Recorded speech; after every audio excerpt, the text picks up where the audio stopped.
Before the Super Bowl became the biggest event in American sports, football was at war, not on the field but between two rival leagues.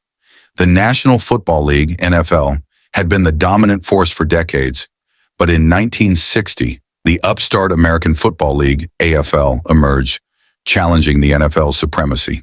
Teams were poaching players, bidding wars were driving salaries up, and chaos loomed over professional football. By 1966, both leagues knew they couldn't keep fighting forever.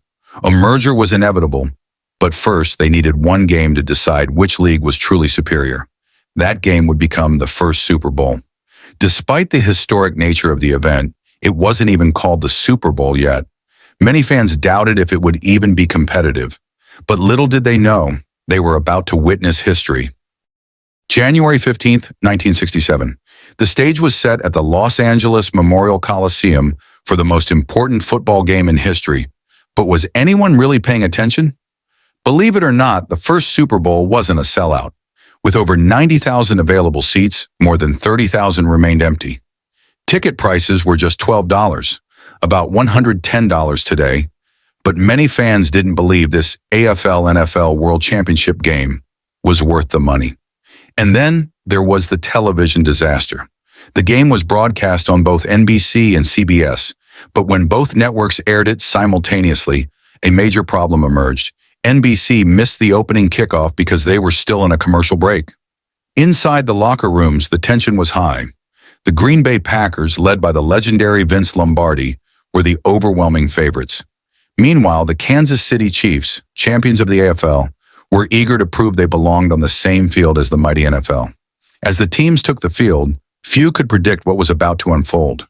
Would this game live up to the hype, or would it be a forgettable footnote in football history? The moment had arrived. The first ever AFL-NFL championship game was underway. The Kansas City Chiefs, representing the AFL, were out to prove they belonged. The Green Bay Packers, the mighty champions of the NFL, aimed to crush any doubts about their league's superiority. From the start, the Chiefs showed they weren't intimidated. Quarterback Len Dawson led Kansas City down the field, matching the Packers' intensity.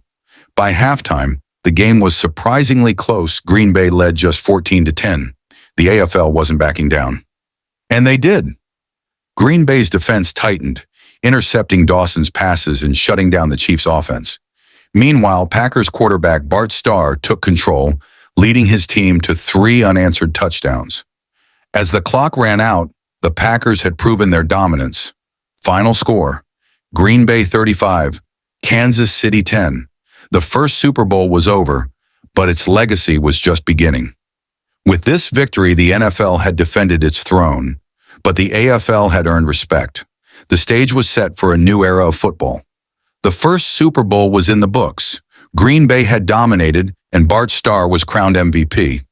But no one could have predicted what this game would become. The day after, sports writers debated, was this game really necessary? Some called it a mismatch. Others believed it was just the beginning of something bigger.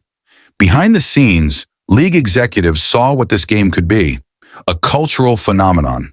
The AFL had gained credibility, and just a few years later, in 1970, the two leagues fully merged. The Super Bowl was here to stay. What started as a simple championship game grew into the biggest sporting event in the world. From thrilling plays to legendary performances, the Super Bowl became more than just football. It became a spectacle, a tradition, an American icon. Over 50 years later, the Super Bowl isn't just a game. It's a global event watched by millions, with halftime shows, iconic commercials, and history-making moments. And it all started on January 15th, 1967, in a half-empty stadium with a game that almost didn't happen.